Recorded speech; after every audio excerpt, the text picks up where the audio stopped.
Hello दोस्तों, YouTube channel excellent exam में मैं विवेक आपका फिर से स्वागत करता हूं।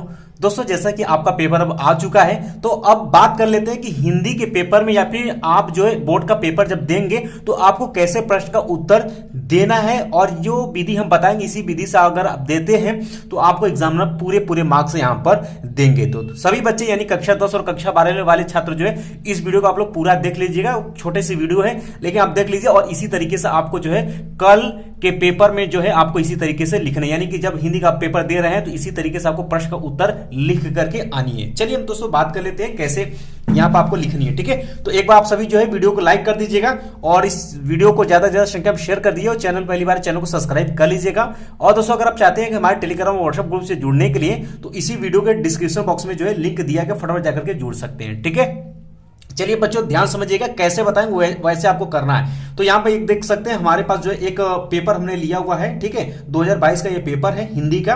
तो चलिए हम आपको बताते हैं। तो जैसे कि यहाँ पर अगर बात कर लेते हैं तो शुरू होता है आपका खंड क से। ठीक है, खंड क यहाँ शुरू हो जाता है और क्वेश्चन नंबर 1 सबके बहुविकल्पी है, लेकिन हाई स्कूल वाले बच्चों के लिए तो OMR शीट मिलेगा, तो उनको वहां पर भरना है। ठीक है, तो फिलहाल में हम बात कर लेते हैं कि बहुविकल्पी को आप कैसे आंसर देंगे।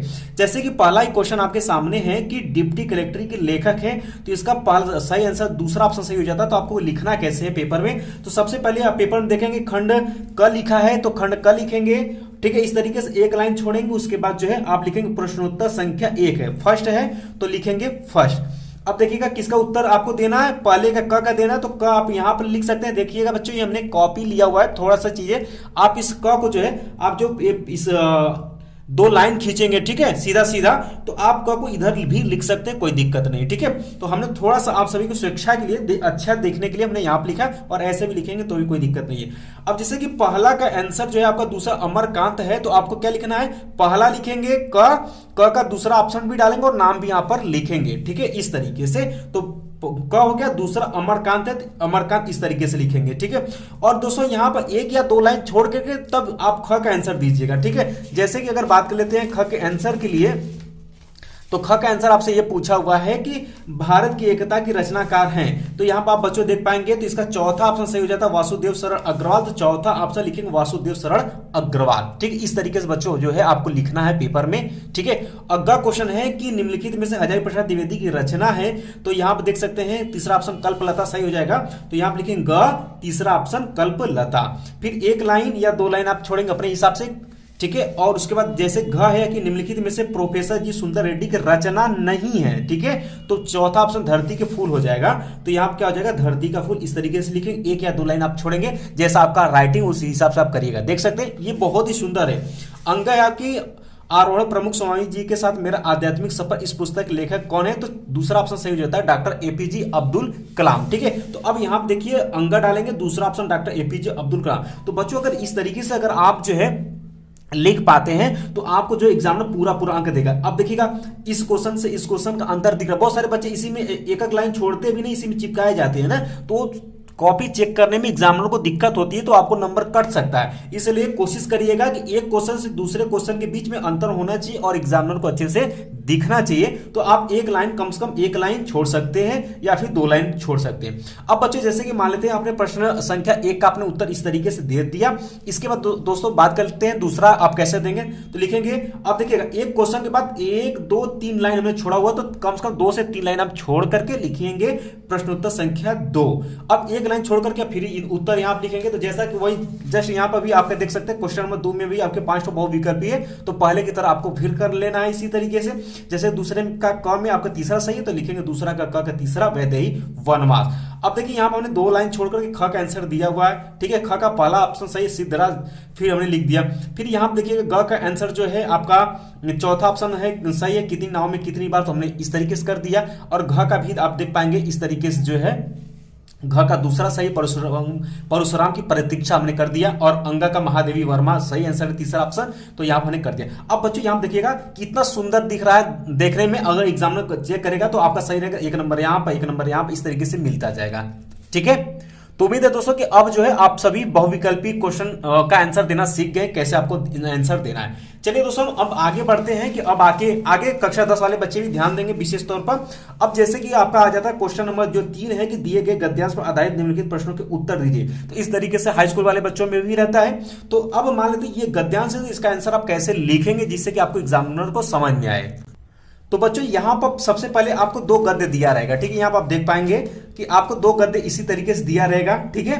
अब देखिए एक गद्य यहां साहित्य, कला, नृत्य, गीत, आमोद प्रमोद ये दिया और इसमें 5 क्वेश्चन आपको पूछा गया है और हाई स्कूल वाले बच्चों के लिए 3 क्वेश्चन पूछा जाएगा। और ये देखिए अथवा करके फिर एक दिया हुआ है दूसरा गद्य और इसमें भी 5 क्वेश्चन दिया हुआ। मान लेते हैं कि अगर आपको ये आता तो आप ये करिए, अन्यथा ये आता है तो आप ये कर सकते हैं, ठीक है। तो जैसे कि हम मान लेते हैं कि हमें आप सभी को ये वाला पहला ही आपको आया, लेकिन इसमें 2 दिया है तो आपको एग्जामिनर को पता कैसे चलेगा आपने किसका आंसर दिया। तो इसके लिए बच्चों आपको करना क्या है कि आप जब गद्यांश लिख रहे हैं तो सबसे पहले आप इस तरीके से लिखेंगे। ध्यान समझिएगा आप सभी, ठीक है। अब आप सभी ध्यान समझिएगा।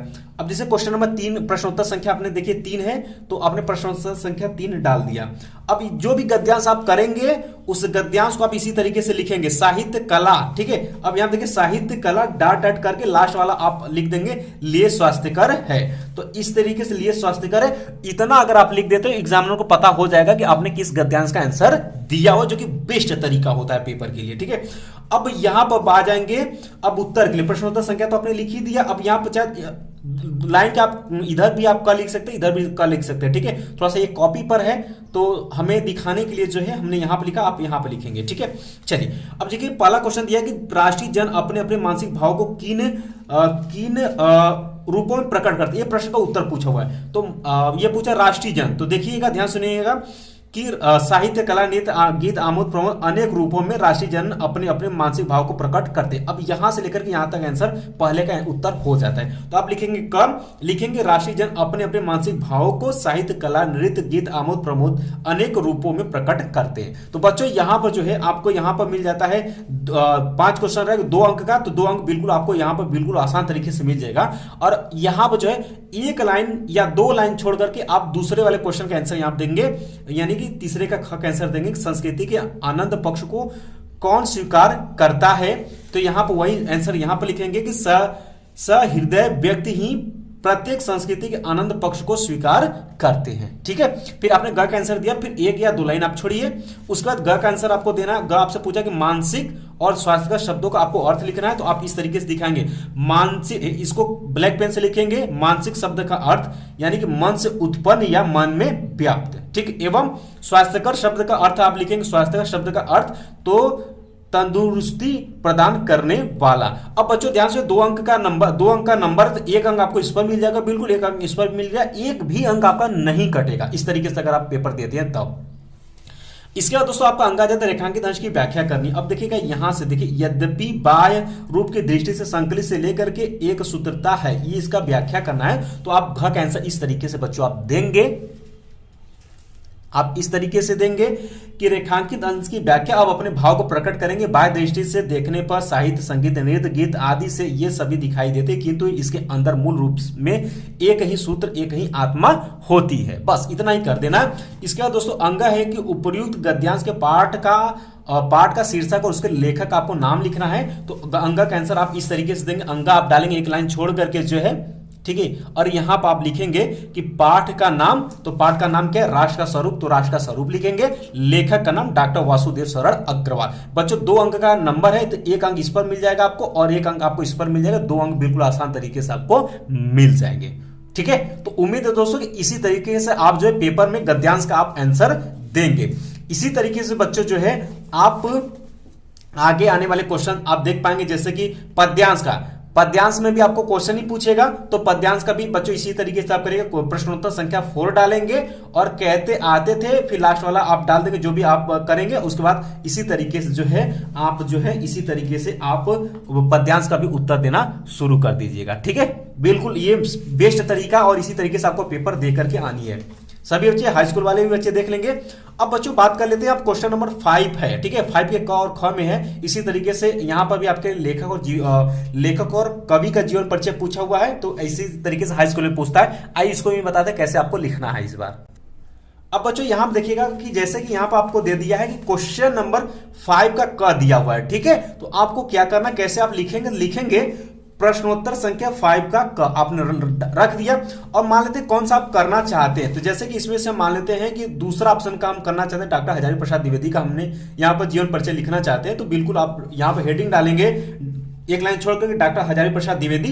अब यहां से जो भी आपने जीवन परिचय लिखा हो बिल्कुल उसी तरीके से याद करेंगे। लेकिन इस बार जो एक तो यूपी बोर्ड द्वारा एक बेस्ट तरीका जारी किया गया है कि आप जो भी जीवन परिचय जैसे लिखते आ रहे हैं बिल्कुल आप लिखिए, लेकिन आप जो है यहां पर एक शॉर्टकट तरीके से यहाँ पर आप दिखा सकते हैं। एक इस तरीके से आप कॉलम बनाएंगे और यहाँ डॉक्टर हजारी प्रसाद द्विवेदी, ठीक है। इसमें आपको क्या क्या लिख लेना, जन्म स्थान, माता पिता का नाम पता है तो लिख सकते हैं, भाषा अगर पता है तो लिख सकते हैं, रचनाएं उनकी क्या, मृत्यु। अगर ये शॉर्टकट तरीके से लिख देते हैं तो इसी से आपको पूरा नंबर मिले, क्योंकि इस बार यूपी बोर्ड ने ये डायरेक्ट बताया है कि आपको इस तरीके से भी अगर जीवन परिचय लिख रहे हैं तो आप शॉर्ट में यहाँ पर लिख दीजिए कि आप इनके बारे में, यानी कि जन्म, नाम याद रखिएगा, जन्म स्थान उनका कहाँ है, अगर माता पिता का नाम पता है तो वो लिखना है आपको, भाषा पता है तो वो लिखना है, रचनाएं उनकी और मृत्यु। तो यहाँ देखिए जन्म आप लिखेंगे सन 1907 ईस्वी, स्थान बलिया जिले के दुबे छपरा ग्राम में इनका हुआ था। माता पिता में इनका पिता का नाम पता तो श्री अनमोल द्विवेदी इनके पिता का नाम था।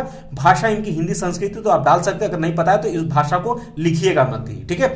रचनाएं में आप 3 4 5 यहाँ पर दिखा सकते हैं, जैसे रचनाएं में अशोक के फूल, कुटर, विचार प्रवाह, कल्पलता, और यहाँ पर लास्ट में आप आदि लिख दीजिएगा, ठीक है। और मृत्यु आप लिख दीजिए सन जो है आपका 19 मई 1979 ईस्वी में ये इनकी मृत्यु हुई थी। अगर ये चीजें अगर आप बोर्ड में कवि और लेखक दोनों में अगर ये 60 तरीका अपनाते हैं तो 5 अंक का नंबर है, तो 5 अंक आपको बिल्कुल पूरा मिलेगा, ठीक है। क्योंकि ये बोर्ड द्वारा कहा गया है कि आपको जीवन परिचय जो भी साहित्यिक परिचय लिखेंगे इसी तरीके से लिखें। बाकी बच्चों जो आपने जीवन परिचय याद किया हुआ जीवन परिचय में आप बिल्कुल उसी तरीके से जो है आप इसी तरीके से देख पाएंगे, यहाँ पर इसी तरीके से आपको लिखते हुए आगे बढ़ना है। अब हम आपको बता देते हैं कि लिखना कैसे आपको, और जैसे कि जीवन परिचय अपने हेडिंग डालेंगे पहला कि हिंदी के श्रेष्ठ निबंध का आचार्य हजारी प्रसाद द्विवेदी का जन्म जो है इतने सन में बलिया जिले के दुबे छपरा में हुआ था। अब जो इसमें मेन हेडिंग रहेगा उसको आप ब्लैक करते हुए आगे बढ़ जाएंगे, ठीक है। इसके बाद बच्चों यहाँ पर साहित्यिक योगदान आप इसी तरीके से दिखाएंगे, ठीक है। मेन टारगेट है आपने जीवन परिचय आपको किसी भी तरीके से पता है, कोई दिक्कत नहीं, आप लिखिए, लेकिन ये वाला तरीका जरूर अपनाइएगा, इससे आपको पूरा का पूरा अंक मिलेगा, ठीक है। ये आपको अपना लेनी है। इसके बाद दोस्तों आप रचनाएं में आप निबंध संकर उनका रचनाएं लिख दीजिए और लास्ट में आप हिंदी साहित्य में स्थान लिखेंगे इस तरीके से, ठीक है। चलिए आगे बढ़ते हैं आप। तो उम्मीद है बच्चों कि आपको समझ में आ गया। इसी तरीके से आप लेखक और कवि का जीवन परिचय इसी तरीके से उत्तर लिखेंगे। अब जैसे कि यहाँ पर क्वेश्चन नंबर 6 है तो प्रश्नोत्तर संख्या 6 आप फिर उसका आंसर लिखेंगे। इसी तरीके से 7 का भी आप करते हुए जाएंगे, इसी तरीके से 8 9 10 इसी तरीके से आपको यहाँ पर करते चल जाना है, ठीक है। और इसी तरीके से जो भी आपको दिख जाए बहुविकल्पी के लिए हमने देखिए यहाँ बहुविकल्पी सभी आ गए, तो जैसे हमने क्वेश्चन नंबर 1 और 2 के लिए बताया उसी तरीके से आपको ये भी कर लेना है, ठीक है। और लास्ट में दोस्तों आप देखेंगे क्वेश्चन नंबर 12 तो यहाँ पे लिखेंगे प्रश्नोत्तर संख्या 12 का। अब जो भी आप रस लिखेंगे उसका हेडिंग डालकर आप रस उसका उदाहरण लिखिए, उसी तरीके से अलंकार के लिए करिएगा, उसी तरीके से जो है आप सबके लिए करते जाइएगा, ठीक है। तो यहाँ पे लिखेंगे प्रश्नोत्तर संख्या 12 का, आप ये आंसर दे करके फिर लिखिए प्रश्नोत्तर संख्या 12 का ख, फिर इसका आंसर लिखिए, फिर प्रश्नोत्तर संख्या 12 का ग, फिर इसका उत्तर उदाहरण लिखिए, ठीक है। इस तरीके से आपको कर लेना है। इसके बाद लिखेंगे क्वेश्चन नंबर 13 का प्रश्नोत्तर संख्या 13 का, और जो भी आप यहाँ पर जिसका लिखना चाहते हैं उसका आप लिखेंगे। इसका दोस्तों आपका क्वेश्चन नंबर जो 14 आ जाता है, इस पर कोई एक निबंध आपको लिखना होता है। निबंध बहुत सारे बच्चे गलतियां क्योंकि ये 9 नंबर का होता है और 9 नंबर आपको मिलता है कैसे आपको हम बताते हैं, ठीक है। जैसे कि यहाँ पर बहुत सारी चीज यहाँ पर आपको दिया हुआ है, तो मान लेते हैं कि आपने कोई भी यहाँ पर निबंध सेलेक्ट कर लिया हुआ है, ठीक है। तो जो भी आप निबंध लिखेंगे तो आपको इस तरीके से लिखना है। यहाँ लिखेंगे प्रश्नोत्तर संख्या, हाई स्कूल वाले में जो जिस नंबर पर पूछेगा वो लिखेंगे, इंटर वाले में 14 नंबर पर पूछता है। तो जैसे मान लेते हैं आपने क वाला सेलेक्ट किया कि पर्यावरण प्रदूषण और कारण और निवारण, ठीक है। तो सबसे मोस्ट इंपॉर्टेंट यहाँ पर 9 नंबर आपको कैसे निर्धारित होता है, 2 + 7 = 9 होता है। और 2 नंबर ये मिलता है कहां पर, 2 नंबर आपको मिलता है रूप रेखा पर। तो रूप रेखा में क्या होता है बच्चों, रूप रेखा में जो आप हेडिंग डालते हैं उसी हेडिंग को एक जगह पर लिखना ही रूपरेखा होता है, ठीक है। तो सबसे पहले आप इसी तरीके से आप हेडिंग डालेंगे और इसके बाद जो है एक लाइन छोड़कर रूपरेखा लिखेंगे। अब यहां लिखेंगे प्रस्तावना, सॉरी, अब इसमें जो आप हेडिंग बना सकते हैं आप लिखिएगा प्रस्तावना। सबसे पहला हेडिंग आपका प्रस्तावना हो जाएगा। फिर आपका जैसे कि यहाँ प्रदूषण के बारे में तो प्रदूषण का अर्थ, प्रदूषण के प्रकार, प्रदूषण की समस्या और उससे हानियां, समस्या के समाधान, और लास्ट में हो जाएगा आपको उपसंहार, ठीक है। इस तरीके से आपको कर लेना है। तो उम्मीद है तो बच्चों कि आपको ये चीजें समझ में आ गई और इसी तरीके से आप जो है बोर्ड में कॉपी को लिख करके आएंगे तो आपको पूरा पूरा अंक मिलेगा। उम्मीद है दोस्तों ये वीडियो आपको अच्छे समझ में आ गया होगा। बाकी मिलते हैं दोस्तों नेक्स्ट वीडियो में, तब तक के लिए जय हिंद जय भारत।